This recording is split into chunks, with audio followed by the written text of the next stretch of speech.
আল্লাহ তুমি প্রিয় দেশবাসী, আসসালামু আলাইকুম। বন্ধু যে নেত্রী জীবনের বড় অংশটা দেশের মানুষের জন্য উৎসর্গ করেছেন, নেই দেশনেত্রী বেগম খালেদা জিয়া আজ কঠিন এক লড়াইয়ের মাঝে। তুমি হে আল্লাহ, আপনি তার কষ্ট সহজ করে দিন, তার অসুস্থ দেহে আপনার রহমতের ছোঁয়া দিন। তুমি দেশবাসীর কাছে দোয়া চাই, তিনি যেন দ্রুত সুস্থ হয়ে আমাদের মাঝে ফিরে আসতে পারে।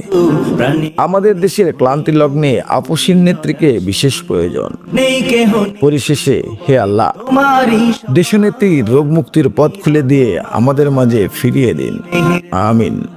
তুমি রহমান, তুমি মেহেরবান, দয়ালু তুমি, তুমি বিধাতা, তুমি তো মাবুদ, তুমি যে দাতা। দয়ালু তুমি, তুমি বিধাতা, তুমি তো মাবুদ, তুমি যে দাতা।